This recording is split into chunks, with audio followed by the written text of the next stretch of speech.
Hello and welcome back to Life's Toughest Innings. So, if you've been following this journey, you'll know that in episode 2 ended with a young version of me stepping out of the only world I'd ever known. A world filled with love, contradictions, complexities and hope. And stepping into what I believed was the beginning of a dream. 18 years old, soon to be 19, fresh out of school, suitcase, passport, cricket bag and a big heart. And absolutely no idea what was waiting for me on the other side. This is the story of Taunton, Somerset, the year that nearly broke me, but also the year that forged me. Please note, there are references to self-harm that some listeners may find distressing. Discretion is advised. So I guess, just to take you back, for those who didn't listen to the end of episode 2, I had come over initially for a family holiday in the late 2000, early 2001, and it seemed like a good idea to try and sort of look to put together a plan for me whilst I was just fresh out of school. And the plan was to basically look to pursue a career in cricket. And as I said in episode 2, I went for a trial at the MCC to get on the Young Cricketers program.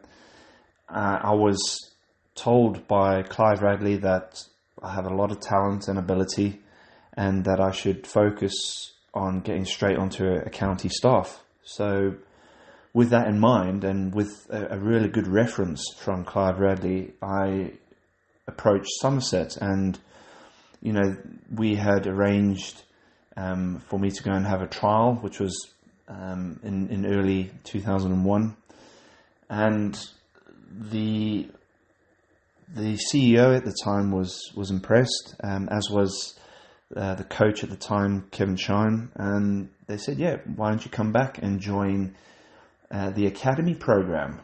And so that for me was a great way to start, because I hadn't been on any academy whilst in South Africa, and I'd been playing a high level of club cricket and I'd played representative cricket through school. This would have been kind of the next step for me naturally, if you like, and again with no sort of endorsement from South Africa apart from an ex-first class cricketer who was my mentor and coach at the time. I thought, right, I'm going to take this with both opportunities. So arriving in early March 2001, I was obviously told by the former CEO that I'd be joining the academy setup, which obviously is a chance to learn, to grow, and sort of to train in a professional setup, to chase the same, dream boys like me had dared to imagine kind of their whole childhood. So when I remember arriving and, immediately meeting players like Andrew Caddick and Marcus Trescothick, it just almost certainly inspired me to want to make it as a professional cricketer, and to make it at Somerset, But the reality, the reality was very different. So I was placed to live on the ground. Those of you who know the county ground in Taunton, Somerset, you'll know that there's a famous house on the ground where legends of the game, Lord Ian Botham and Sir Vivian Richards, lived for a short time. And it was a very comfortable house, modern conditions right through.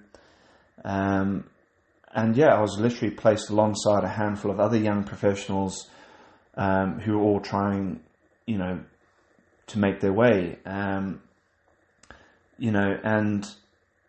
I was also placed under the control of a well-known former groundsman who very quickly made me a target.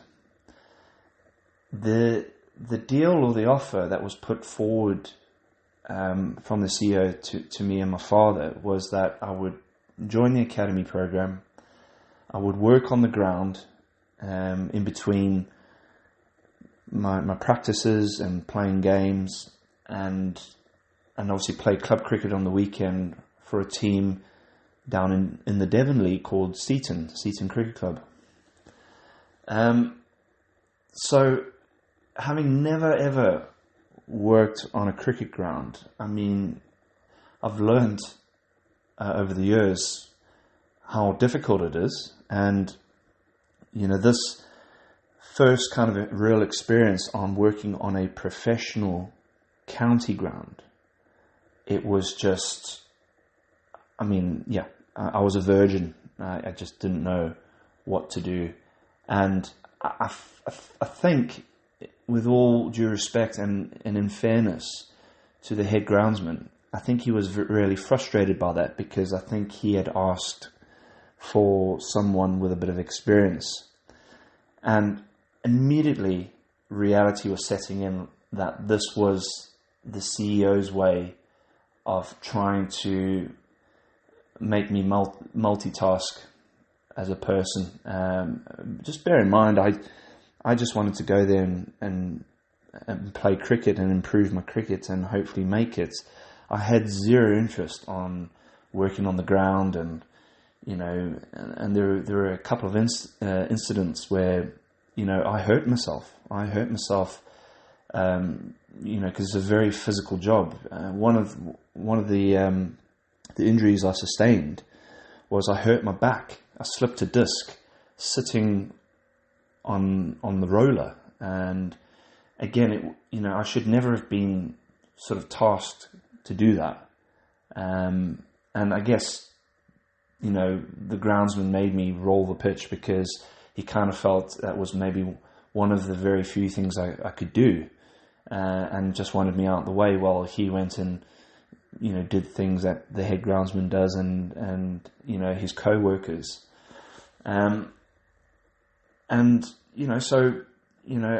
I'd left home very excited, but within days, this sort of excitement became confusion. My confusion turned into isolation, and isolation very, very quickly turned into fear. Over the sort of pre-season months, there were certain tasks that the head groundsman had given me. So getting the ground ready for the season, basically. And again, I knew absolutely nothing about being a groundsman.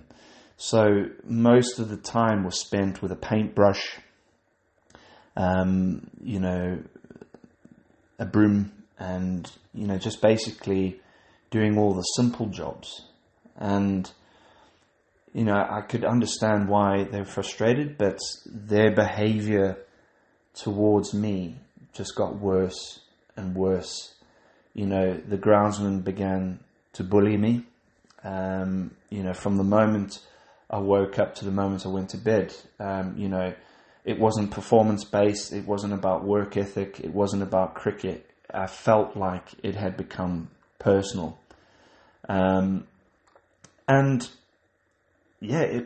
was difficult. And I remember, a lot of the players saying to me, how is the groundsman towards you? And, you need to be careful of him, and, and be careful of his wife, because, a few of the players that I was, living with, they had experiences of her, and,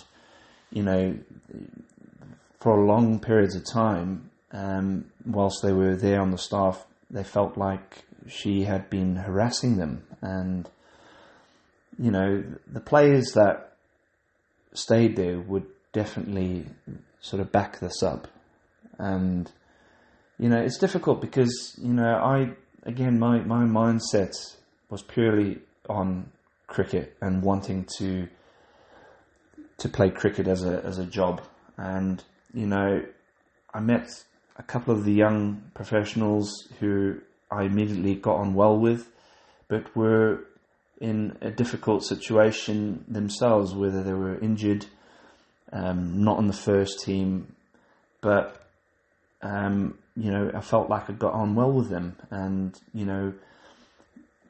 on most Friday nights before the start of the season, we used to go out to a nightclub in Taunton called Della's Wharf, and we'd obviously have a few drinks and enjoy ourselves and have a bit of a dance. And I think my real sort of first nightclubbing experience in the UK was one I couldn't really remember, because the lads who had taken me out had suggested that I get on the Snake Bite in Black, which anybody down south would potentially know what that drink is. It's pretty lethal. It doesn't matter if you're a young adult or grown adult, it's a pretty lethal drink. It's half cider, half Stella Artois, and blackcurrant. So you can imagine that because of that blackcurrant taste, it had a bit of a Moorish kind of taste to it. So after about 3 or 4, you're struggling to spell your name. So I think the dance moves were pretty tasty, and obviously I enjoyed myself in the company of some of the young professionals who were obviously just making their way. I just remember, whilst trying to do what I had to do, with all the groundsman work, I never really felt like I had an opportunity to get in and feel a part of the academy setup. And I think that was down to a couple things. I think one was obviously down to the expectation of me from the head groundsman and what I needed to do pre-season and into the season. It's very, very difficult for people who don't know, after a day's play or after the game, you potentially have a game the next day, and you have to make sure that the pitch is covered. And for those of you who know, in England, it rains a lot. So that was pretty much after every single game, every single day for 6 months, you will be covering the pitch. No matter what, it doesn't matter if it was blistering sunshine, you would still cover the pitch. And it was a long day, a county championship game would start at 11 a.m. You would have to be there early part of 8:30, 9 o'clock, uncovering, making sure that there are facilities for the players to practice. Then, making sure that the ground is in order before the first spectator comes into the ground. And then you can't go anywhere, because reality is, if it starts to rain, you need to be on hand to put the covers on. I just felt like I couldn't get away to go and do my practicing for the academy, which was, again, part of the deal. And also, I just felt like the academy coach at the time, someone who should have been a teacher and a mentor, started to join in, sort of ridicule me, snide comments. And the training sessions that I did attend, it felt more like a punishment than development. Like, punish me for missing previous sessions. But again, that was not my fault. It felt like no matter what I did, someone was just waiting to put me down, and I did feel like this coach put me down a lot. And worryingly, this coach still works in the professional game. And, our paths would cross again a year later. But until then, I think he made it quite apparent that I wasn't going to have an easy time there. So it wasn't, exactly what I thought it was going to be to begin with. And, the injury, whilst sat on the roller, really compounded things. And, I ended up having sort of 2 injuries, whilst I was there. And I mean, the other injury was I was, disassembling a pallet, and, a 6-inch nail went through my foot, because I hadn't seen it, and it went right through my foot. And that, again, was another injury whilst working on the ground rather than playing cricket. And again, after that, my parents were absolutely fuming, because, I was getting injured doing all this work on the ground for the groundsman, who at the time was bullying me and wasn't very appreciative and just making life difficult for me. So, when, my parents made contact with the CEO, and having listening to my experiences of the groundsman, he moved me off sort of groundsman duties eventually. And because the CEO lived in Devon, on the weekends I would go and play cricket for Seaton Cricket Club. And that felt like a bit of a holiday for me, really, because Devon is a lovely county, and there's some lovely scenic places, travelling around Devon, playing in the Devon League, that I visited. So it did feel like a bit of a break, a bit of a holiday away from what I was experiencing with the cricket coach and the groundsman. But unfortunately, as time goes on, I was living with ridicule. I lived with certain former players that during that time, and instead of sort of unity and encouragement, it felt like survival. They sort of questioned my background. They were questioning my race, my hair, my reason for being there at all. And you'd think being among fellow cricketers would mean connection. But when you're 18, 19, far from home, earning £60 a week, that small amount doesn't just limit to what you can buy. It kind of limits how you feel, how you socialise, how you belong. It was barely enough for food, and definitely not enough to enjoy the town or buy around for the lads, which, trust me, matters more than people think when you're just trying to fit in and make new friends, and you're in a foreign country. And eventually, all of this just became sort of too much for me. And this is the part that not many people will know. And during that time, the bullying, the isolation, the racism, everything really sort of built up inside me. And I turned it inwards. I began to self-harm. I would pull my hair out. Eventually, I ended up shaving all my hair off. I would have what they call a number 1. But I was regularly pulling my hair out. I would look for ways to purposely hurt myself. I would just often look around and see what I could do because of how I felt. And, I think the one thing out of all this, I'm proud I never did, was turn to alcohol or drugs, because in that environment, it was always available, So, 18 years old, alone in another country, trying to survive a dream that was becoming a nightmare. I hadn't told my parents. I hadn't told my friends or my family. I didn't tell anyone. And in fact, I actually didn't tell my parents until nearly 10 years later.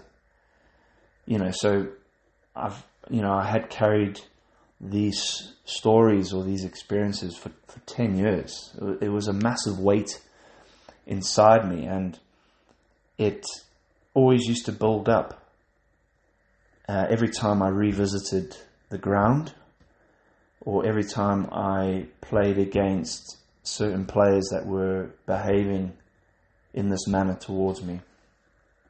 Don't get me wrong, I met some fantastic players who've played for Somerset, and I'm still, many of them are sort of still good acquaintances today, but people I really respected and had a lot of time for because of how they treated me were people like Errol Sapaya, Matt Balbeck, Mike Burns, Ian Blackwell, Keith Parsons, Graham Rose, Ian Jones, Stefan Jones, Gareth Andrews, James Hildreth, Keith Dutch, Joe Tucker, and of course, Marcus Trescothick.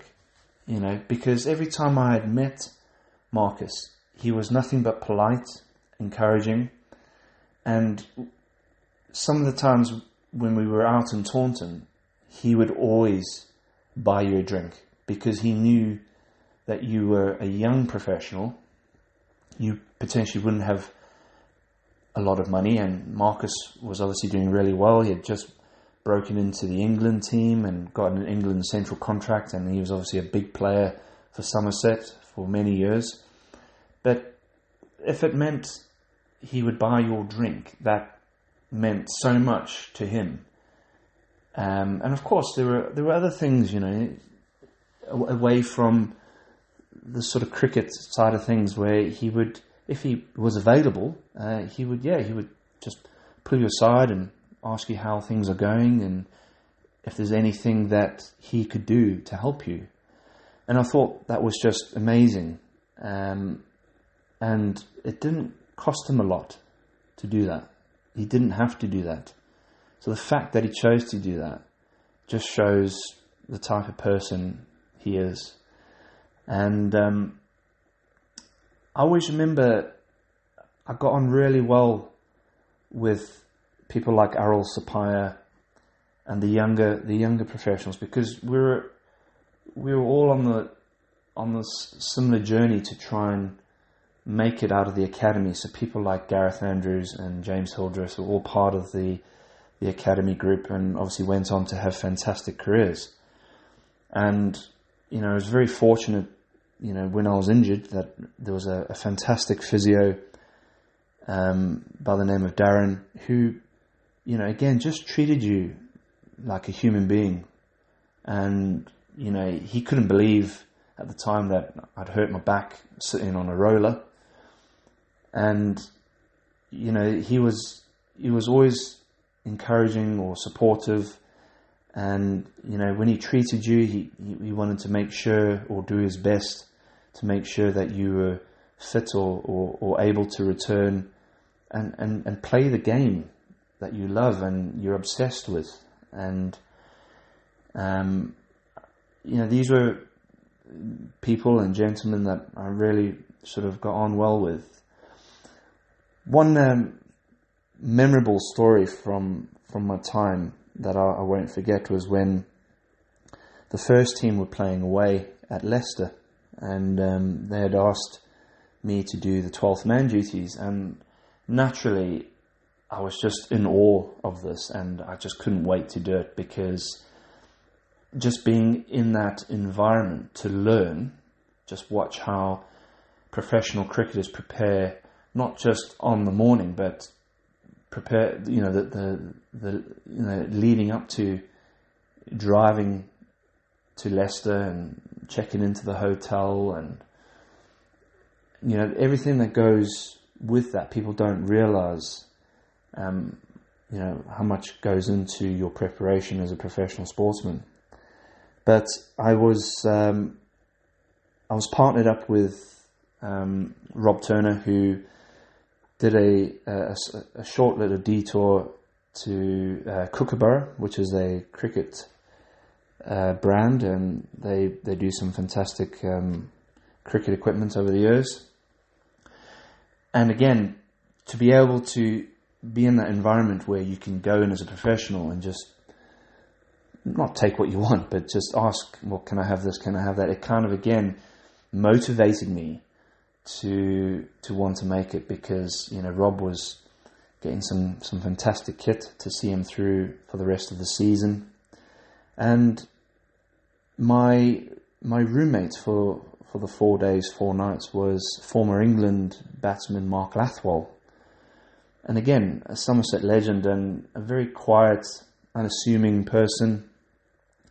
And just listening to him speak, asking him questions, just watching him go about his business, again, it just inspired me to want to make it. And you're probably going to ask, did I get on the field without carrying the drinks? And I did. I got on for a few overs. Someone come off to change the shirt and have a shower, and I got onto the field. And I remember saying to myself, "Oh, please don't let the ball come to me. Please don't let the ball come to me." Naturally, I think most county first teams have done this in the past, where they send the youngster down to find leg to field, keep him out the way, in the hope that the ball doesn't go anywhere near him, unless, of course, he's a fantastic fielder. But again, the coach of the first team and much of the first team didn't know much about me, because they hadn't really seen me practice. I'd had a fantastic debut game for the academy, where I got an 80 not out against pretty much a fully professional Warwickshire academy team. So apart from that, they never really knew a lot about me, only that I'd come over to work on the ground, hurt my back, hurt my foot, and fell out with the groundsman and the academy coach. That's all they knew about me, which is pretty sad, really, because there was more to me, not just as a person, but as a player. Anyway, I was on the field and I was down at fine leg, hoping that the ball wouldn't come to me, and naturally it did. And I remember picking the ball up, first time, no fumble, and I threw the ball in to Rob Turner, who was the wicketkeeper at the time. And I remember throwing the ball, and it swung or deviated because the ball was still fairly new. I got back into the change room, and the head coach, Kevin Shine, said, "You're the only person who swung it all day." So, I found that quite amusing and quite refreshing to hear. Keep up the kind of light banter, if you like. But again, being in that environment, I really enjoyed it. I enjoyed the professionalism. I enjoyed how the guys would interact with each other, and also the little sort of games that they would play, like during the actual game. I watched this one session where the captain at the time, who is an Australian cricketing legend, really, and he's done really well after he's finished playing. Jamie Cox was the captain of Somerset at the time, and he come up with this game called keg ball. Now, this was the first time I'd ever come across this game, and I think since then, I can't remember it ever existing before then, but since then, many cricketers around the country, you'll hear them on a Saturday or Sunday, their local cricket teams shout keg ball. So, and basically what it is, if a wicket falls on that ball, you have to buy everyone a round of drinks. And he said everyone needs to get involved, and that included the coaching staff. Well, the coaching staff, obviously, for those who know the game, will know that the coaching staff are not on the ground. They're set up in the change room area. So for all of us to shout out keg ball whilst this game was going on, and we were getting looks from the opposition balcony, we were getting looks from the umpires, who were kind of, being sort of headmaster style type sort of umpires. So it was quite funny, and thankfully for everyone, a wicket didn't fall on a keg ball shout, but it was a funny game to play, and to play it with these guys, it meant so much. And for a very small moment, I actually felt like part of the club, because up until then I hadn't felt part of the club. So going back, I was, again going back into the difficulties I'd faced at the ground. I always remember getting anxious returning back to the ground, whether it was returning from playing for Seaton in the Devon League, or returning from an academy game or under-19 game. And all I wanted to do was just pick up my bat and just go and play cricket and stay away from that environment, which I felt had become very hostile for me, or towards me. The bullying, it didn't get worse, but it never got any better.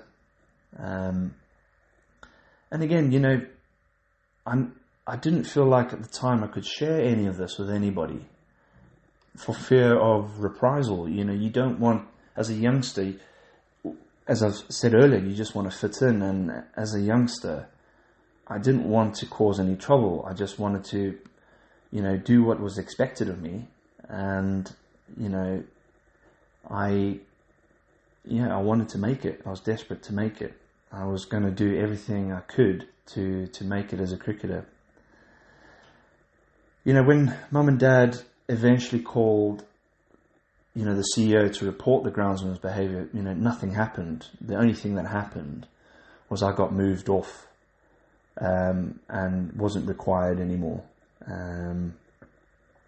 So for him, the man who brought me over, to not do anything and protect me, I felt was, again, I just felt worthless, and like I was brought here as a joke, basically. I really struggled. By the time it was coming towards the end of this experiment, and this what I thought was a dream come true, by the time it was coming to the end, I'd turned 19, and I was really, really struggling. And I think the players that had been bullying me realised this and kind of backed off a little bit.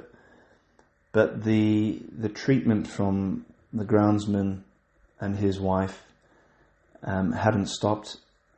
And one of the things that really did hurt me, and I feel like should never have happened, and again the CEO did nothing about this, was the groundsman had a scarecrow kind of dummy, if you like, that he would leave out overnight over the ground.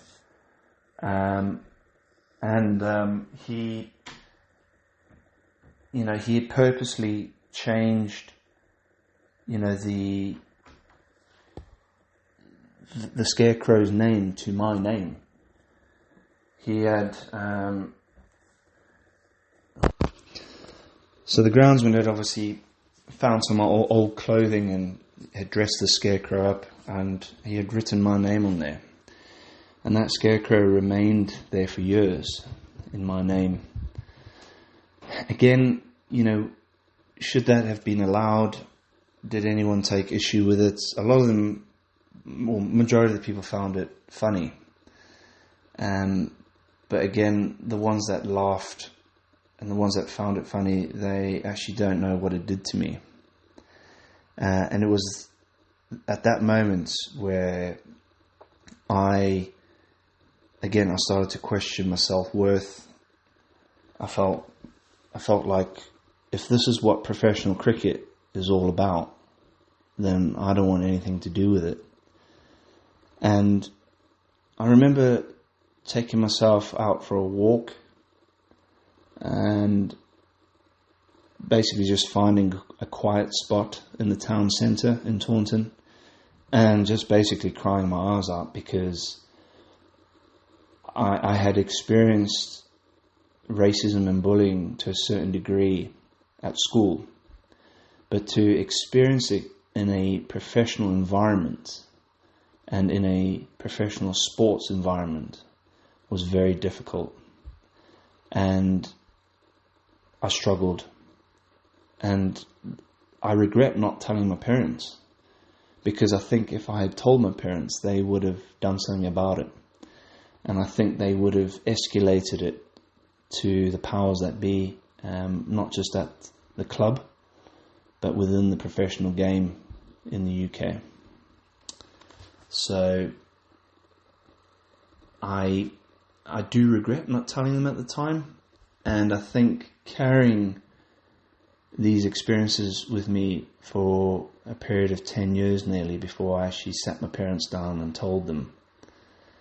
And again, when I did tell them, they were so upset. They were upset with me for not telling them, but they were upset that this was allowed to happen. And again, I was 18, 19 years old. And, you know, I would never want this to happen to anybody else. So if you're a young professional, it doesn't matter if you're in the game of cricket or another sport. If you're a young professional and you are experiencing these things, you need to speak up about it. You need to bring it forward and get it dealt with, because if you don't and you hide it, it's only going to hurt you, and it's only going to make things worse for yourself later in life, as I've experienced. So, what did this experience teach me? You're probably going to ask, or you're probably thinking, you know, looking back now, you know, this year, the year of 2001, you know, it shaped me in ways that at the time I didn't understand. You know, it taught me resilience, you know, long before I had the language for it, if you like. And it taught me how to walk through fire and stay standing. You know, it taught me that not every opportunity is what it seems, but every experience shapes who you become. You know, Taunton did nearly break me, you know, but it was also parts of me that I have carried, you know, through, you know, one of the toughest innings of my life, if you like.